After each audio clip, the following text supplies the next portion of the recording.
ونصلي على رسول الكريم اعوذ بالله من الشیطان الرجیم بسم اللہ الرحمن الرحیم یمحق اللہ الربا ویربی الصدقات. ڈیئر اسٹوڈنٹس، سامعین و سامعات، السلام علیکم ورحمۃ اللہ وبرکاتہ.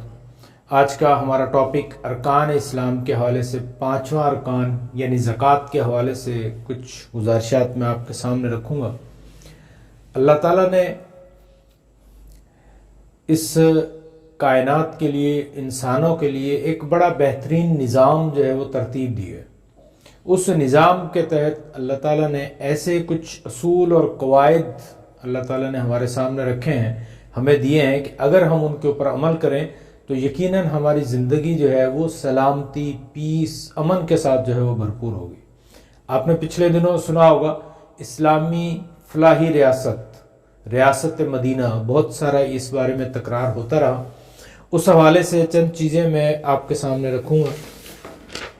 کہ اسلام کے حوالے سے اسلامی فلاحی ریاست کیا ہے اور اس کا معاشی نظام کیا ہے اور زکوٰۃ کی اس میں کیا اہمیت ہے. اس حوالے سے چند چیزیں آپ کے سامنے رکھنے کی میں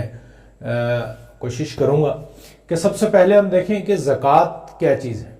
زکوٰۃ جو ورڈ ہے اس کے معنی ہے پاک کرنا یا نشو نما کرنا، یعنی کسی چیز کو پاک کر دینا، اس میں سے گند میل نکالنا، یا اس کی کسی چیز کی نشو نما کرنا. جیسے ہم گملے میں کوئی پودا لگائیں، زمین میں کوئی پودا لگائیں تو اس کی ہم کس طرح سے کیئر کرتے ہیں، اس کی نشو نما کرتے ہیں، اس کو بڑھنے میں اس کی مدد کرتے ہیں، یعنی فالتو جڑی بوٹیاں نکالتے ہیں، ایک مخصوص مقدار میں اس کو پانی دیتے ہیں، مخصوص مقدار میں ہی اس کو روشنی، اس کو ہیٹ جو ہے وہ دینے کی کوشش کرتے ہیں. تو اس طرح سے زکوٰۃ کا جو میننگ ہے وہ یہ کہ نشونما کرنا یا پاک کرنا. لیکن اگر ہم اس کا مفہوم دیکھیں تو اسلامی اصطلاح کا مطلب میں یہ ہوگا کہ آپ کا جو مال ہے اس کو ایک خاص مقدار میں جب وہ پہنچ جائے، ایک خاص حد تک جمع ہو جائے، تو پھر اس میں سالانہ، یعنی جو لونر ایئر ہے، قمری سال ہے، چاند کے جو مہینے ہیں، جب اس میں ایک سال گزر جائے تو اس میں سے مختلف نصاب ہیں، یعنی 2.5% جو ہے وہ تقریباً 40واں حصہ مطلب 2.5%، 2.5% جو ہے وہ اس کا اللہ کی راہ میں دینا ہے، اس کو زکوٰۃ کہا جاتا ہے. ویسے تو صدقہ خیرات کرنے کی کوئی ممانعت نہیں ہے، بلکہ اسلام میں اس کی بہت زیادہ ترغیب دی گئی ہے کہ جتنا زیادہ سے زیادہ صدقہ خیرات ہو سکے وہ دیا جائے. لیکن کچھ حصہ جو ہے وہ اس کا فکس کیا گیا ہے تاکہ یہ صرف مرضی پر نہ چھوڑ دیا جائے کہ جس کا جو چاہے دے نہ دے. ایک مملکت کو چلانے کے لیے، لوگوں کا خیال رکھنے کے لیے، لوگوں میں ایک رولنگ چلانے کے لیے ایک یہ لازم قرار دیا گیا کہ اس میں ایک کچھ حصہ جو ہے وہ ہر سال انسان اس کو نکالتا رہے تاکہ وہ لوگوں تک پہنچتا رہے. اب ایسا نہ ہو کہ جو سرمایہ دار ہیں، جو جاگیردار ہیں، جو پیسے والے ہیں، وہ اس کے اوپر جو ہے وہ سانپ بن کے بیٹھے رہے، اس کو جمع کر کے بیٹھے رہے. بلکہ اسلام نے رولنگ کا کہا ہے، یعنی پیسہ جو ہے وہ رولنگ کرتا رہے، مارکیٹ میں چلتا رہے. ایسا نہ ہو کہ جمع ہوتا رہے، یعنی میرے پاس پیسے ہیں تو میں نکال کے کسی کو دوں، وہ اس میں سے خرچ کرے، اس طرح سے مارکیٹ میں سرکولیشن رہے. تو یہ سرکولیشن کرنے کے لیے زکوٰۃ کا جو ہے وہ ایک پورا سسٹم، پورا نظام جو ہے وہ لگا دیا گیا ہے.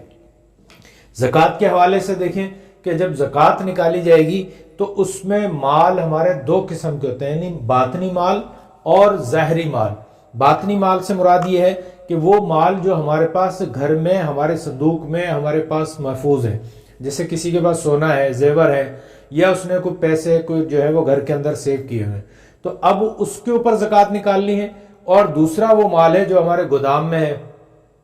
جیسے ہمارے کوئی کمرشل پلاٹ ہے، ہماری دکان کے اندر مال ہے. تو اس میں گورنمنٹ کی ذمہ داری یہ ہے کہ گورنمنٹ لوگوں سے زکوٰۃ کی رقم، زکوٰۃ کا مال اکٹھا کرے.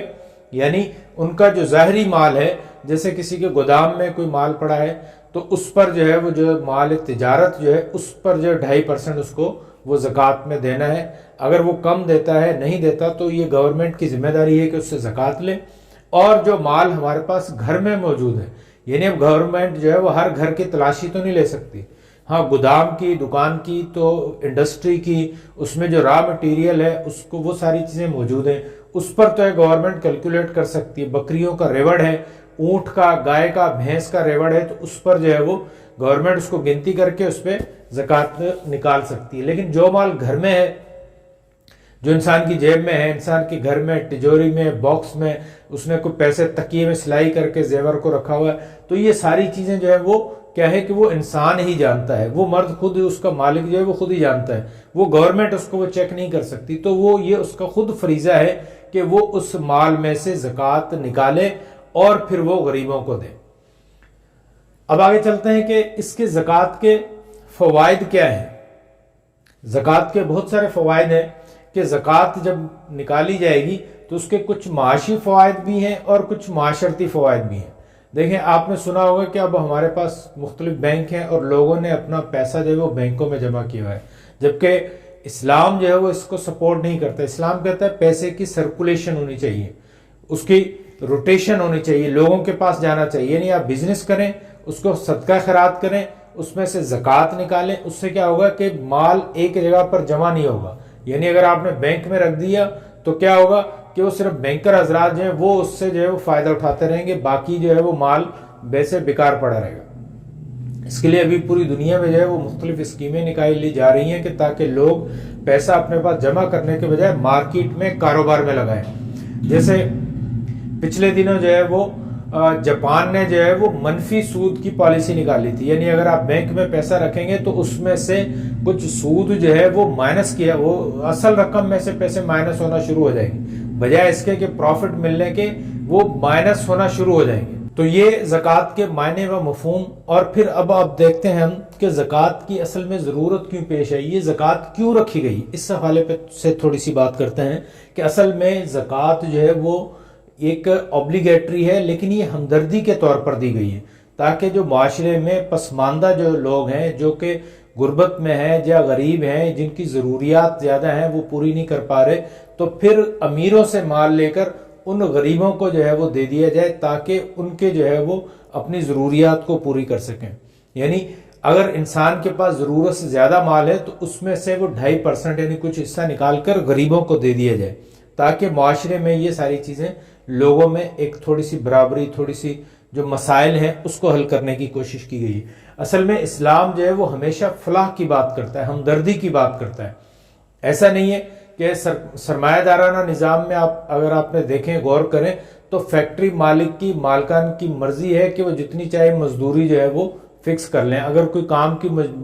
اجرت کم دے رہے ہیں تو مزدور جو ہے وہ مجبور ہے کہ وہ کام کرے گا. لیکن اسلامی ریاست کی یہ ذمہ داری ہے کہ اگر اس کو مزدوری صحیح نہیں مل رہی، وہ نہیں کام کر رہا، تو پھر اس کے جو روزگار ہیں، اس کا جو معاملات ہیں، اس کے جو اخراجات ہیں، وہ گورنمنٹ کی ذمہ داری ہے کہ وہ اس کے اخراجات کو پورا کرے. حضرت عمر کے حوالے سے کچھ بہت سارے واقعات ہیں. ایک دفعہ حضرت عمر جا رہے تھے تو ایک بڑی عمر کے ضعیف شخص کو دیکھا کہ وہ بھیک مانگ رہا تھا. آپ رضی اللہ تعالیٰ عنہ نے پوچھا کہ یہ شخص کون ہے اور یہ کیوں بھیک مانگ رہا ہے، کس چیز نے اس کو مجبور کیا ہے؟ تو پھر لوگوں نے بتایا کہ یہ مجوسی ہے، یعنی غیر مسلم ہے، نان مسلم ہے، اور یہ ضعیف ہو گیا ہے، اب اس کا کوئی کمانے والا نہیں ہے، تو اس لیے جو ہے یہ بھیک مانگ کے گزارا کرتا ہے. تو حضرت عمر نے کہا کہ جب یہ جوان تھے، ان میں طاقت تھی، ہمت تھی، تو ہم ان سے جزیہ لیتے تھے، لیکن اب جو ہے یہ کمزور ہو گئے تو پھر یہ ہماری ذمہ داری ہے. تو پھر حضرت عمر نے اس کا وظیفہ مقرر کیا تاکہ وہ بھیک نہ مانگے لیکن اپنی ضروریات جو ہے وہ پوری کرے، اس کے لیے اس کو وظیفہ دیا گیا. تو اس طرح سے یہ اسلامی گورنمنٹ کی، فلاحی گورنمنٹ کی یہ ذمہ داری ہوتی ہے کہ وہ اپنے مزدور کا خیال رکھے. اگر آجر اس کو پوری مزدوری نہیں دے رہا تو وہ مزدور بجائے اس کے کہ وہ بلیک میل ہے اس کے آگے، وہ اپنی جو روزگار کے اپنے جو اخراجات کے معاملات ہیں وہ گورنمنٹ اس کی پوری کرے گی، اور پھر جب اس کو صحیح اجرت ملے تو پھر وہ اس پر کام کرے. تو یہ سارے اخراجات پورے کرنے کے لیے اسلام نے اس کو زکوٰۃ کا ایک پورا سسٹم جو ہے وہ دیا ہے. نبی صلی اللہ علیہ وسلم نے ایک دفعہ جو ہے وہ انفقو یعنی خرچ کرو کی بار بار جب تکرار کی، 3-4 دفعہ جب ہوا، تو صحابہ اکرام نے پوچھا کہ اللہ کے نبی کتنا خرچ کریں؟ تو نبی صلی اللہ علیہ وسلم نے فرمایا کہ جو بھی ضرورت سے زائد ہے وہ اللہ کی راہ میں خرچ کر دیں. یعنی یہ ایک بہترین عمل اس کو قرار دیا گیا اور پسندیدہ کام اس کو کہا گیا کہ آپ کے پاس ضرورت سے زیادہ جتنی چیزیں ہیں وہ اللہ کی راہ میں خرچ کر دیں. لیکن اوبلیگیٹری جو ہے وہ کیا ہے، وہ 2.5% ہے. وہ تو لازمی دینا ہے، اور اگر نہیں دیا تو پھر وہ گناہگار ہوگا، لیکن اس سے زیادہ جو مال ہے وہ ہم جب چاہیں جتنا چاہیں جو ہے وہ ہم دے سکتے ہیں۔ ہم غزوہ تبوک کے حوالے سے دیکھتے ہیں، سیرت النبی کا بڑا اہم ٹاپک ہے کہ نبی صلی اللہ علیہ وسلم نے چندے کا اعلان کیا تو بہت سارے لوگ جو ہے وہ اپنا مال لے کر آئے۔ حضرت ابو بکر رضی اللہ تعالیٰ عنہ جو اپنے گھر کا سارا سامان اٹھا کر لے کر آ گئے۔ جب اللہ کے نبی نے پوچھا کہ گھر کے لیے کیا چھوڑا، گھر والوں کے لیے کیا چھوڑا ہے، تو حضرت ابو بکر نے کیا کہا کہ صرف اللہ اور اس کے رسول کا نام چھوڑا ہے۔ حضرت عثمان نے 900 اونٹ جو ہے وہ سامان کے لدے ہوئے جو ہے وہ غزوہ تبوک میں جو ہے وہ لوگوں کو دیے، چندے کے طور پر جو ہے وہ دیے۔ نبی صلی اللہ علیہ وسلم نے خوش ہو کر فرمایا کہ آج کے بعد عثمان کچھ بھی کرے لیکن پھر بھی وہ جنتی ہے۔ اس طرح سے ایک اور مشہور واقعہ مجھے یاد آ گیا کہ نبی صلی اللہ علیہ وسلم گھر پہ بیٹھے تھے لیکن بھوک لگ رہی تھی، کافی دن ہو گئے، کافی وقت گزر گیا، کچھ کھایا پیا نہیں۔ تو پھر اتنے میں ابو بکر آئے تو نبی صلی اللہ علیہ وسلم نے ان کے چہرے کو دیکھ کر سمجھ لیا کہ وہ بھوکے ہیں، اور پھر عمر آئے تو آپ نے ان کو بھی دیکھا اور یہ اندازہ لگا لیا کہ ان کو بھی بھوک نے ستایا ہوا ہے۔ تو نبی صلی اللہ علیہ وسلم ان دونوں کو لے کر ایک انصاری صحابی کے پاس جاتے ہیں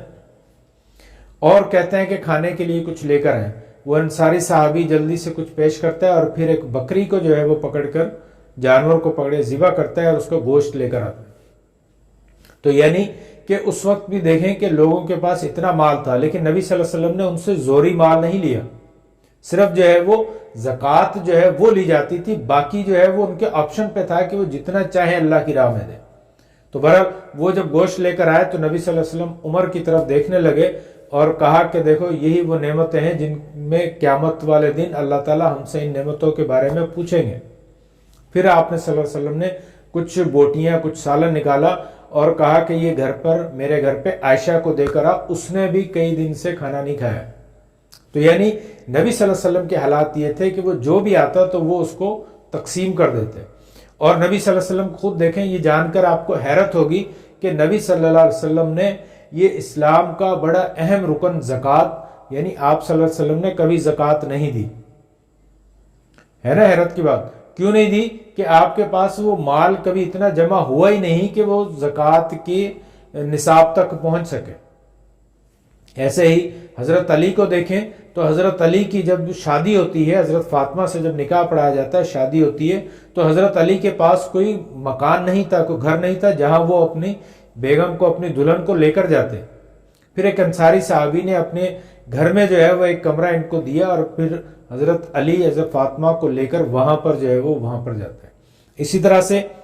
جو فقہا صحابہ تھے، جن میں ابو ہریرہ، ابو ذر اور سلیمان فارسی، حضرت علی وغیرہ، یہ سارے فقہا صحابہ ہیں، لیکن ان کے پاس دیکھیں تو مال اسباب کی جو ہے وہ کمی تھی، یعنی مال تو تھا لیکن وہ سارا تقسیم کر دیتے تھے، کبھی انہوں نے مال جمع کرنے کی طرف سوچا ہی نہیں۔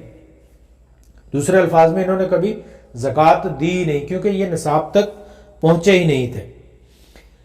ایک اور بات یہ بھی ہے کہ زکوٰۃ کے حوالے سے یہ ذہن میں رکھیں کہ ہم یہاں پر جو پیسہ دنیا میں جمع کرواتے ہیں اس سے بہتر یہ ہے کہ ہم پیسہ آخرت کے بینک میں جمع کروائیں۔ موجودہ بینکوں میں جہاں چوری بھی ہو سکتی ہے، ڈاکہ بھی لگ سکتا ہے، جو مال ضائع بھی ہو سکتا ہے، گھر میں جمع کرنے سے ضائع ہو سکتا ہے، اس سے بہتر یہ ہے کہ ہم اس کو آخرت کے بینک میں جمع کروائیں، جہاں پر 50 گنا، 10 گنا سے لے کے 700 گنا تک جو ہے وہ پروفٹ ملنے کا چانس ہے، اور ہو سکتا ہے کہ اللہ تعالیٰ اس سے بھی زیادہ دیں۔ تو بہتر یہ ہے کہ ہم اپنا مال جو ہے وہ وہاں پر جمع کروائیں۔ اس حوالے سے مجھے یاد آیا کہ بائبل میں مسیح علیہ السلام، عیسیٰ علیہ السلام کو پہاڑی کا واز ہے، وہ بڑا ایک جملہ بڑا بہترین انہوں نے جو ہے وہ وہاں پر کہا ہے کہ وہ کہتے ہیں کہ دیکھو، اپنا مال زمین پر جمع نہ کرو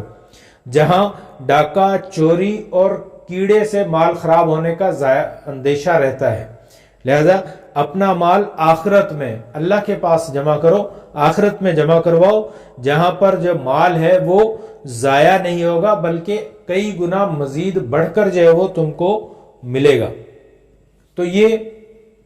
ایک اور چیز کہ جہاں انسان کا مال ہوتا ہے وہیں اس کا دل ہوتا ہے۔ جیسے اگر کسی کا سوئس بینک میں جو ہے وہ اکاؤنٹ ہے اور وہاں پر سارا مال پڑا ہے اور اس کو پاکستان سے کہیں گے تم یہاں سے نکل جاؤ، تو کیا اس کو نکلنے کی تکلیف ہوگی؟ بالکل نہیں، وہ تو دھڑا فوراً نکل جائے گا۔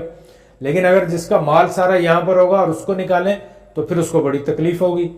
ایسے ہی اگر مال ہمارا یہاں سے ہوگا تو دنیا سے رخصت ہوتے وقت روح جو ہے وہ بڑی تکلیف سے نکلے گی، وہ جان جب نکلے گی تو بڑی پریشانی ہوگی۔ اور اگر ہمارا مال آخرت میں جمع ہوگا، آخرت میں جنت میں ہم نے اپنے گھر بنوائے ہوں گے، محل بنوائے ہوں گے، سارا مال وہاں پر ہوگا، تو پھر ہمیں وہاں جانے کی جلدی بھی ہوگی، ہمیں دنیا سے جانے کا کبھی غم بھی نہیں ہوگا، کبھی یہ چیز ہمیں ستائے گی نہیں کہ اگر ہم دنیا سے چلے گئے تو کیا ہوگا، کیونکہ وہاں ہمارا سارا مال ہوگا تو ہمارا دل، ہماری کشش جو ہے وہ بھی وہاں پر ہوگی۔ تو لہٰذا اپنا مال اللہ کی راہ میں خرچ کریں، زکوٰۃ کی صورت میں یا ویسے صدقہ خیرات کی صورت میں جو ہے وہ اپنا مال آخرت میں جو ہے وہ اللہ کے پاس جمع کروائیں، جہاں پر بہترین اجر ملنے والا ہے۔ تو آئیے ٹاپک کی طرف، تو ہم دیکھتے ہیں کہ زکوٰۃ کے بہت سارے فوائد بھی ہیں، یعنی بہت سارے معاشی فوائد بھی ہیں۔ جیسے ابھی ہم نے ڈسکس کیا کہ جب یہ پیسہ سرکولیٹ ہوتا ہے تو بزنس بڑھتا ہے، مختلف جابز ملتی ہیں، مختلف کاروبار جنریٹ ہوتے ہیں، مختلف لوگوں کو جو ہے وہ انکم ہونا شروع ہو جاتی ہے، تو یہ ایک اس طرح سے جو ہے وہ ایک سرکل چلنا شروع ہو جاتا ہے۔ اگر لوگ پیسے کو جمع کرنا شروع کر دیں تو ملک میں جو ہے وہ کاروباری سرگرمیاں جو ہے وہ ختم ہونا شروع ہو جاتی ہیں۔ تو لہٰذا زکوٰۃ کی صورت میں یعنی 40واں حصہ، مطلب 40 سال میں ایک دولت جو ہے وہ یہاں سے دوسرے کے پاس ٹرانسفر ہو جائے گی۔ ایک تو یہ فائدہ ہے۔ دوسرا، جو زکوٰۃ کی رقم جب ہم دوسروں کو دیتے ہیں تو ان کے مالی مسائل دور ہو جاتے ہیں، یعنی ہم نے پیسے 4 بندوں نے 10 بندوں نے اکٹھے کرے کسی کو دیے اور اس نے اپنا کاروبار شروع کر لیا، معاشی سرگرمی بڑھ گئی، اس نے اپنی خریداری کی، سامان خریدا، جوتے کپڑے دوسری چیزیں خریدی، تو معاشی سرگرمی بڑھ گئی۔ تو اس طرح سے زکوٰۃ کے بہت سارے معاشی فوائد بھی ہیں، ایسے ہی معاشرتی فوائد بھی ہیں۔ ایک تو یہ کہ جب ہم مال نکال کے دوسروں کو دیں گے تو ہمارے دل کے اندر جو مال کی محبت ہے وہ ختم ہو جائے گی، وہ مال کی محبت کم ہوگی۔ جب مال کی محبت کم ہوگی تو اس کی جگہ پر ہم جو ہے وہ لوگوں سے محبت کرنا شروع کر دیں گے۔ وہ کہتے ہیں نا کہ دمڑی جائے، چمڑی جائے لیکن دمڑی نہ جائے، یعنی چمڑی بھلے چلی جائے لیکن دمڑی نہ جائے۔ تو وہ جب زکوٰۃ ہم ادا کرنا شروع کریں گے تو وہ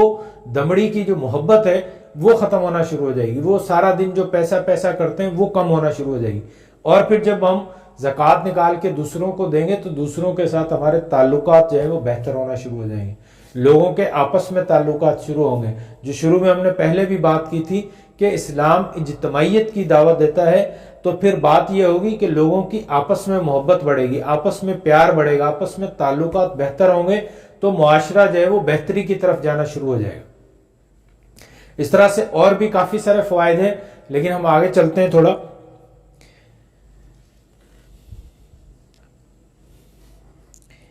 اسی حوالے سے ایک اور جو ٹاپک زکوٰۃ کے حوالے سے ہوتا ہے کہ زکوٰۃ کے مصارف کیا ہیں، یعنی زکوٰۃ کی رقم ہم کہاں خرچ کر سکتے ہیں۔ اللہ تعالیٰ فرماتے ہیں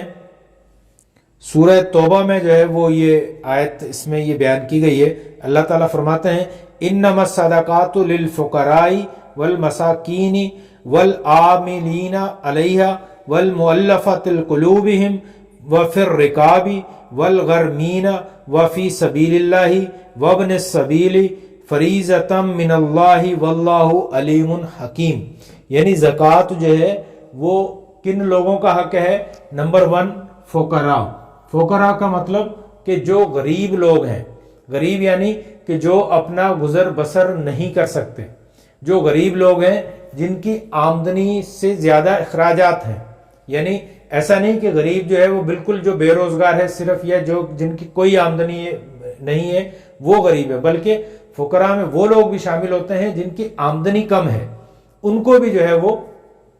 یعنی جن کے اخراجات زیادہ ہیں، جیسے آج کل مہنگائی کا دور ہے تو 5-10 ہزار 15 ہزار 20 ہزار 25 ہزار کمانے والے جو لوگ ہیں، یقیناً ان کی فیملی کے اخراجات جو ہے وہ اس سے زیادہ ہوتے ہیں، تو پھر وہ لوگ بھی جو ہے وہ زکوٰۃ کے مستحقین میں شامل ہوتے ہیں۔ ایسے ہی دوسرے نمبر پر ہیں مساکین۔ مساکین کا مطلب یہ ہوتا ہے وہ لوگ جو کہ جن کے پاس رہائش نہیں ہوتی، یعنی جو غریب الوطن ہوتے ہیں اس کو مسکین کہا جاتا ہے۔ غریب الوطن سے مراد یہ بھی ہوتا ہے کہ کوئی ہجرت کر کے یہاں پر آئے ہیں، یا کوئی پردیسی یہاں پر ہیں، یا لوگوں کے پاس اپنے گھر نہیں ہے، کرائے کے مکان میں رہتے ہیں، یا ان کے اپنے گھر ٹوٹ چکے ہیں، جیسے ابھی سیلاب زدگان کی وجہ سے معاملات ہوئے، تو یہ ان لوگوں پر بھی زکوٰۃ کی رقم خرچ کی جا سکتی ہے۔ عالمین مطلب کہ وہ لوگ جو کہ زکوٰۃ اکٹھی کرنے کے لیے، اکٹھی کرنے کے جو فرائض انجام دے رہے ہوتے ہیں، جو جن کی یہ ڈیوٹیز ہوتی ہے کہ مختلف لوگوں سے، مختلف علاقوں سے زکوٰۃ اکٹھی کی جائے، تو ان کو عالمین کہا جاتا ہے، عاملین کہا جاتا ہے۔ مثلاً کہ وہ جو اس جاب پر جو تعینات ہوتے ہیں، ان کی سیلریز یا ان کے اخراجات جو ہیں وہ بھی زکوٰۃ کی رقم میں سے ہی ادا کیے جائیں گے۔ آگے چلتے ہیں مؤلفۃ القلوب۔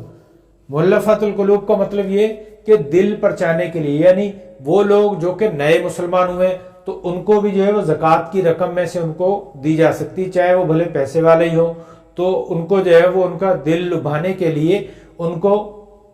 ہم زکوٰۃ کی رقم سے تحفے دے سکتے ہیں، ان کو کوئی کاروبار شروع کروا سکتے ہیں، ان کے کوئی مسائل جو ہے وہ حل کروا سکتے ہیں زکوٰۃ کی رقم سے۔ اور ایسے لوگ بھی جو کہ ان کو جو نان مسلم ہیں، ان کو بھی جو ہے وہ ہم زکوٰۃ کی رقم دے سکتے ہیں، تاکہ ان کے دل میں اسلام کی محبت پیدا ہو، ان کے دل میں مسلمانوں کے لیے محبت پیدا ہو، ان کو اسلام کے عقائد اور نظریات کی پہچان ہو۔ اس کے لیے غیر مسلمز کو بھی جو ہے وہ ہم زکوٰۃ کی رقم اس ہیڈ کے تحت ان کو بھی دے سکتے ہیں۔ آگے غلام، یعنی کسی غلام کو آزاد کروانے کے لیے بھی زکوٰۃ کی رقم جو ہے وہ ادا کی جا سکتی ہے۔ اور جیسے کوئی جیل میں ہے، اس کے اوپر تھوڑا سا جرمانہ ہے، کسی چھوٹے سے جرائم میں جو ہے، جرم میں جو ہے وہ کہ اس کو اگر سزا ہو گئی اور وہ سزا بھی یہ ہے کہ اتنا جرمانہ ادا کرو گے تو تمہیں رہائی مل جائے گی، تو وہ جو قیدی کی جو سزا کی جو رقم ہے وہ بھی ہم زکوٰۃ میں سے ادا کر سکتے ہیں۔ اسی طرح سے تاوان یا قرض کی رقم، یعنی اگر کسی شخص کو جس تاوان، جسے اغوا کر لیا اور اس کے اغوا کرنے کے بعد اس پہ جو رقم مانگی جا رہی ہے اسے تاوان کہتے ہیں، یا پھر کسی کے اوپر قرضہ ہے اور وہ نہیں اتار پا رہا، تو اس قرضے کو اتارنے کے لیے بھی زکوٰۃ کی رقم جو ہے وہ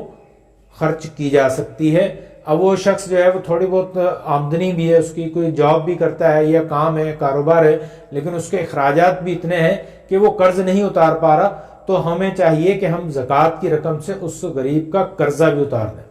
تو اس میں بھی یہ زکوٰۃ خرچ کی جا سکتی ہے۔ اور سبیل اللہ مطلب اللہ کی راہ میں جتنے بھی کام ہیں ان میں بھی زکوٰۃ جو ہے وہ خرچ کی جا سکتی ہے۔ مثلا کہیں اسکول بنوا دیا، روڈ بنوا دیا، کہیں ہینڈ پمپ لگا دیا، کہیں روڈ رستے کو بنا دیے، کہیں مسجد بنوا دی، کوئی مدرسہ بنا دیا، کسی بچے کی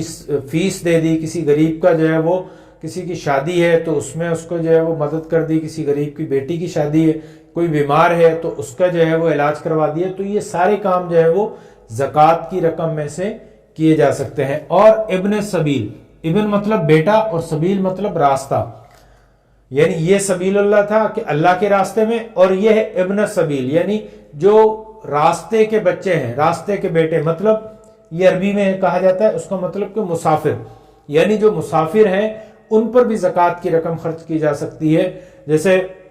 بہت سارے مسائل ہو جاتے ہیں کہ پہلے جب لوگ 6 مہینے کے لیے سفر کرتے تھے، یعنی اونٹ پر جا رہے ہیں ایک علاقے سے دوسرے علاقے، تو 6 مہینے کا سفر ہے، راستے میں جو ہے وہ ان کے اخراجات جو ہے وہ کم پڑ گئے یا ختم ہو گئے یا کسی وجہ سے اور معاملہ ہو گیا، تو ان کی مدد بھی زکوٰۃ سے کی جا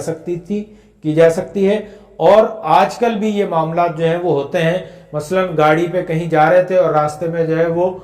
گاڑی ہیٹ اپ ہو گئی، انجن بسٹ ہو گیا، کوئی مسئلہ ہو گیا، تو اب اس کا اچھا خاصا خرچہ ہے، تو اب وہ کیسے پورا کریں؟ کسی کی جیب کٹ گئی، اب اس کے پاس کرایہ بھی نہیں ہے، تو وہ ہم زکوٰۃ کی رقم میں اس کی مدد کر سکتے ہیں۔ کہیں جو ہے وہ اس کی جیب کٹ گئی، کوئی اخراجات کہیں زیادہ ہو گئے یا کوئی بیمار پڑ گیا راستے میں، تو اب اس کی مدد کیسے کی جائے؟ تو اس کے لیے جو ہم رقم خرچ کریں گے وہ ہم اپنی زکوٰۃ میں سے جو ہے وہ اس کو خرچ کر سکتے ہیں، اس کو دے سکتے ہیں۔ زکوٰۃ کے حوالے سے ایک اور بڑی اہم چیز کہ اکثر جو ہے وہ آج کل ہمارے ہاں معاملات یہ ہے کہ لوگ زکوٰۃ انڈیویجولی ادا کر رہے ہوتے ہیں، جس کے اوپر زکوٰۃ فرض ہے، میرے اوپر فرض ہے، تو میں نے اپنے جو 5، 10 ہزار، 20 ہزار جو بھی ہے وہ نکالے اور اپنے طور پر کسی غریب کو دے دیے۔ تو اس کے لیے جو بہترین طریقہ ہے وہ سسٹم جو ہے، وہ جو اسلام نے سسٹم دیا ہے، وہ یہ ہے کہ زکوٰۃ کی رقم حکومت اکٹھی کرے گی، زکوٰۃ کا مال حکومت اکٹھی کرے گی، اور پھر اس کو جو ہے وہ اپنے طور پر وہ غریبوں سے ایک سسٹمیٹیکلی وے سے جو ہے وہ ان کو تقسیم کی جائے گی، غریبوں کی مدد پر خرچ کی جائے گی۔ تو اگر حکومت کے ساتھ جو ہے وہ حکومت اس کو صحیح طرح سے مینج نہیں کر پا رہی، خرچ نہیں کر رہی، یا حکومت کہیں اور خرچ کر دیتی ہے، یا ہمارا حکومت پر اعتبار نہیں ہے، تو پھر دوسرا اسٹیپ یہ ہونا چاہیے کہ جو ہمارے ہاں جو فلاحی تنظیمیں ہیں، بہت ساری فلاحی تنظیمیں کام کر رہی ہوتی ہیں، تو ہمیں چاہیے یہ کہ ہم کوئی بڑی فلاحی تنظیم کے ساتھ اٹیچ ہوں اور اس کے ذریعے جو ہے نا وہ زکوٰۃ دیں۔ اس میں فائدہ یہ ہوتا ہے کہ جب بہت ساری رقم اکٹھی ہوتی ہے، بہت سارا مال اکٹھا ہوتا ہے، تو بہت سارے لوگوں کے مسائل بھی حل ہو جاتے ہیں۔ مثلا اگر میں نے کسی کو 10,000 روپے دیے، تو اب وہ 10,000 سے کیا کر سکتا ہے؟ کچھ بھی نہیں، یعنی وہ ایک مہینے میں، ایک ہفتے میں اس کا راشن آئے گا اور وہ 10,000 روپے ختم ہو جائیں گے۔ لیکن اگر 10,000 روپے 10 لوگوں نے اکٹھے کیے تو وہ 1,00,000 کی رقم بن جاتی۔ اب وہ کوئی شخص کسی کو ہم دیں گے تو وہ 1,00,000 روپے سے اپنے گھر میں کوئی تھوڑے سے تعمیراتی کام کر سکتا ہے، 1,00,000 روپے سے جو ہے وہ کوئی اپنا چھوٹا سا کاروبار کو ٹھیے لگا سکتا ہے۔ تو اس طرح سے اگر اجتماعی طور پر ہم زکوٰۃ دیں گے تو اس کے بہت سارے فوائد حاصل ہوتے ہیں۔ یعنی 10,000 میں سے کوئی اپنی بچی کی شادی نہیں کر سکتا، 10,000 روپے میں سے کوئی آپریشن بھی نہیں کروا سکتا، کوئی علاج بھی نہیں کروا سکتا، لیکن اگر 10,000 والے 100 لوگ مل جائیں تو 10,00,000 روپے اکٹھے ہو جاتے ہیں۔ تو اس سے جو ہے وہ ہم اچھی خاصی کسی کی جو ہے پرمننٹ مدد کر سکتے ہیں۔ تو اس طرح سے زکوٰۃ کے لیے جو ہے وہ ہمیشہ کسی تنظیم کے تحت جو ہے وہ دینی چاہیے، اور تنظیم کوشش کریں کہ کوئی ایسی تنظیم ہو جن کے نہ صرف فری اینڈ فیئر جن کا کام ہو، جن کا ٹرانسپیرنٹ کام ہو، جن کا معاشرے میں صحیح طرح سے وہ کام کر رہی ہو، اور بڑی تنظیم ہو۔ جتنی بڑی تنظیم ہوگی اتنے زیادہ اس کے فوائد ہوں گے، اور آپ کا مال جتنی اچھی طرح سے خرچ ہوگا اتنے زیادہ آپ کو جو ہے وہ اس کا اجر بھی ملے گا۔ زکوٰۃ کے حوالے سے ایک اور چیز کہ زکوٰۃ اس وقت فرض ہوتی ہے جب ایک سال کون سا؟ قمری سال پورا ہو جائے۔ مال کون سا مال پہ؟ یا تو کوئی پروفٹ ہے جو رقم ہے آپ کے پاس اس پہ، یا اسباب تجارت ہیں، جو مال تجارت ہے یعنی دکان کا سامان ہے، فیکٹری کے اندر را مٹیریل ہے، جو فیکٹری کے اندر جو مال جو ہے وہ پورا جو پروڈکٹ تیار پڑی ہوئی ہے اس کے اوپر جو ہے وہ یہ اس طرح سے جو ہے وہ ایک سال پورا ہو جائے، قمری سال پورا ہو جائے، یعنی چاند کا سال جو ہے اسلامی سال جسے ہم کہتے ہیں وہ پورا ہو جائے، تو پھر اس پر زکوٰۃ جو ہے وہ کیلکولیٹ ہوگی۔ اسی طرح سے جو انسان کی جو ذاتی ضرورت کی چیزیں ہیں اس پر زکوٰۃ نہیں ہے، جیسے کسی کی گاڑی ہے تو اب اس پر زکوٰۃ نہیں ہے، گھر ہے، ڈبل اسٹوری گھر ہے، گھر کا سامان ہے، اس پر زکوٰۃ نہیں ہے۔ لیکن اگر اس نے گاڑی جو ہے وہ بزنس کے لیے لی ہوئی ہے تو پھر اس کے اوپر جو ہے وہ زکوٰۃ ہو جائے گی، یعنی بیچنے کے لیے رکھی ہے اس نے کہ آج میں خرید رہا ہوں کل بیچ دوں گا، تو پھر وہ جو ہے وہ اس پر زکوٰۃ ہوگی۔ اسی طرح سے اگر کوئی کمرشل پلاٹ ہے، یعنی پلاٹ جو ہے وہ انکم کے لیے رکھا ہوا ہے، تو پھر اس پہ زکوٰۃ دینی ہے۔ لیکن اگر وہ پلاٹ اس نے گھر بنانے کے لیے لیا ہے کہ میں اس میں اپنا یا اپنے بچے کا گھر بناؤں گا، تو پھر اس کے اوپر زکوٰۃ نہیں ہوگی۔ اسی طرح سے جو مال کے مختلف ذرائع ہیں، مختلف چیزیں ہیں، مثلا سونا ہے تو اس پر زکوٰۃ ہوگی، تقریباً 7.5 تولہ جو ہے وہ سونا ہوگا تو پھر اس پہ زکوٰۃ تو لگے گی۔ اسی طرح سے چاندی ہے 52.5 تولہ پہ، بکریاں ہیں تو 40 بکریوں پر ایک بکری جو ہے وہ پھر زکوٰۃ کی مد میں دینی پڑے گی۔ اسی طرح سے گائے بھینسیں ہیں، اسی طرح سے پھر اونٹ پر جو ہے وہ بھی زکوٰۃ ہے۔ تو اس طرح سے یہ مختلف جو ہے وہ اس کا نصاب جو ہے وہ عام طور پر ہمیں مل جاتا ہے، وہ میں ابھی سلائیڈ میں شو بھی کر دوں گا۔ تو اس طرح سے ہم ان کو جو ہے وہ یہ مصارف میں اور اس طرح سے زکوٰۃ نکال کر جو ہے وہ اس کو کیلکولیٹ بھی کر سکتے ہیں۔ کیلکولیٹ کرنے کا ایک آسان فارمولہ کیا ہے کہ آپ زکوٰۃ کا کوئی ایک دن فکس کر لیں۔ مثلا عام طور پر جو لوگ ہیں رمضان میں زکوٰۃ دیتے ہیں۔ رمضان میں کیوں زکوٰۃ دیتے ہیں؟ اس کی کچھ وجوہات ہیں۔ ویسے لازمی نہیں ہے کہ رمضان میں زکوٰۃ دیں، زکوٰۃ اس وقت دی جائے گی جس دن وہ فرض ہو جائے گی، یعنی ایک سال جب گزر گیا اب آپ کو زکوٰۃ اسی دن جو ہے وہ دینی ہے۔ لیکن عام طور پہ لوگ کیا کرتے ہیں؟ رمضان میں دیتے ہیں۔ رمضان میں اللہ تعالیٰ فرماتے ہیں کہ جو رمضان میں مال خرچ کرے گا اس کو 700 گنا تک اس کا جو ہے وہ ثواب دیا جائے گا، اس کو اجر ملے گا، اس کو بدلہ ملے گا۔ تو اس لیے لوگ رمضان میں زکوٰۃ نکالتے ہیں۔ تو رمضان میں زکوٰۃ نکالنے کا طریقہ یہ ہے کہ کہ دیکھیں کہ جیسے ہمارا جو ہے وہ ایک لونر ایئر، ایک سال جو ہے وہ ذی-القعدہ میں پورا ہو رہا ہے یا ذی الحج میں پورا ہو رہا ہے، تو اب ہمیں زکوٰۃ جو ہے وہ ذی الحج میں نکال دینی چاہیے، لیکن لوگ کیا کرتے ہیں کہ رمضان کا انتظار کرتے ہیں. تو اب اس کے لیے بہتر یہ ہے کہ آپ اس سے جو پیچھے والا جو رمضان تھا اس میں زکوٰۃ نکال دیں، یعنی وقت سے تھوڑا پہلے زکوٰۃ نکال دیں، تب بھی جو ہے وہ زکوٰۃ ادا ہو جائے گی. اور اس میں یہ اندیشہ بھی، یہ فائدہ بھی رہتا ہے کہ ہم وقت سے پہلے جب زکوٰۃ نکال دیتے ہیں تو اس کا اجر بھی مل جاتا ہے. اور اگر ہم اس زکوٰۃ کو لیٹ کر کے نکالیں گے، یعنی 2 مہینے کے بعد رمضان کا انتظار کرتے ہوئے 2 مہینے کے بعد نکالیں گے، تو اس 2 مہینے میں ہو سکتا ہے کہ حالات نہ جانے کیسے ہو جائیں، ہمارے ساتھ کوئی واقعہ، کوئی حادثہ پیش آ جائے اور وہ زکوٰۃ ڈیو رہ جائے. تو اس لیے بہتر یہ ہے کہ پہلے نکال دیں. اسی طرح سے زکوٰۃ کا ایک اور یہ بھی ہے کہ زکوٰۃ نکالنا لازمی نہیں ہے کہ ایک ساتھ ہی نکال دی جائے. زکوٰۃ کے لیے یہ بھی ہے کہ آپ اس کی قسطیں کر لیں، یعنی پورے سال کی کیلکولیٹ کر لی جائے کہ جناب جو ہے وہ 12,000 روپے زکوٰۃ ہو رہی ہے، تو منتھلی جو ہے وہ آپ 1,000 روپے نکال دیں، تو پورے سال میں جو ہے وہ ڈیوائڈ کر کر بھی زکوٰۃ نکالی جا سکتی ہے. اسی طرح سے اگر سونا ہے تو اب سونے کی زکوٰۃ کیسے نکالیں کہ سونے کی قیمت نکال لیں، وزن نکالیں. 7.5 تولے ہے، اب 7.5 تولے کی قیمت نکال لیں کہ فار ایگزامپل ابھی 10 لاکھ روپے ہو گئے قیمت. اب 10 لاکھ کا جو ہے وہ 2.5% نکال کے اس کی جو ہے وہ قیمت، اس کا وہ نکال کر